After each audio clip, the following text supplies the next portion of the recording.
Cheri Jacobus is a campaign consultant who's run Republican campaigns and dealt with these rules. Why do they make this obvious, deceitful statement? Well, they have to make the statement. You know, we're always saying we want our candidates to be more natural and truthful and off the cuff. But the minute they say those words, I am running for president of the United States, they're in, and their fundraising structure changes. And we saw Jeb Bush got into a little bit of a kerfuffle there because he kind of maybe sort of said it, you know, and it's a shame. Well, we'll show that. Sometimes when talking to reporters, the candidates slip up. A little bit of truth comes out, yes. He was being interviewed in a hallway, and he said, I'm running for president. I'm running for president in 2016, and the focus is going to be about how we, if I run, how do you create high sustained economic growth? If I run.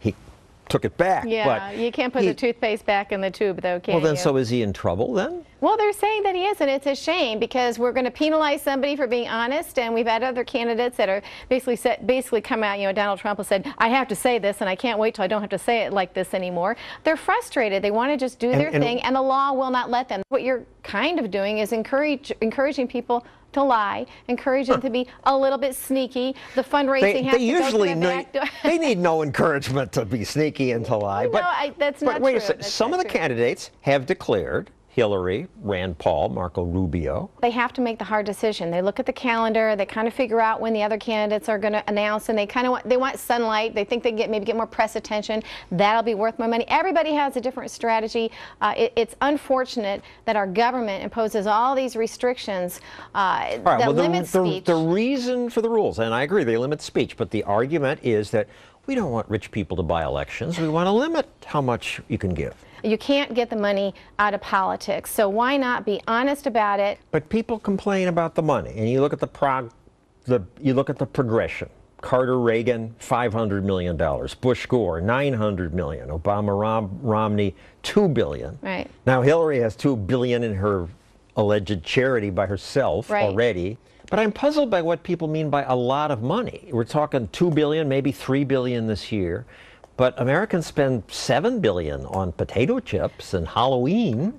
You can also aren't elections more important? You know, you could also argue that because elections are now so much more expensive, that maybe all of that money doesn't work. Here's the FEC's commission rule book. It's almost 500 pages. And just how long is 500 pages of federal fine print? Let's find out. We taped them together, and here we are at Giant Stadium. How far will it go? It spanned the whole field and halfway back. So this means ordinary people don't want to participate in politics because they can't read all that. It's too hard. You also have cases where people are out literally doing some street corner politicking, and they've got to file as a PAC. Getting money out of politics was meant to basically get the corruption out of politics. I think we're maybe possibly inviting more corruption by all these rules. And when government is really big, people are going to spend big to try to influence it because they can get some back. But after the Supreme Court said some campaign finance rules were unconstitutional, the left flipped out and they want more rules.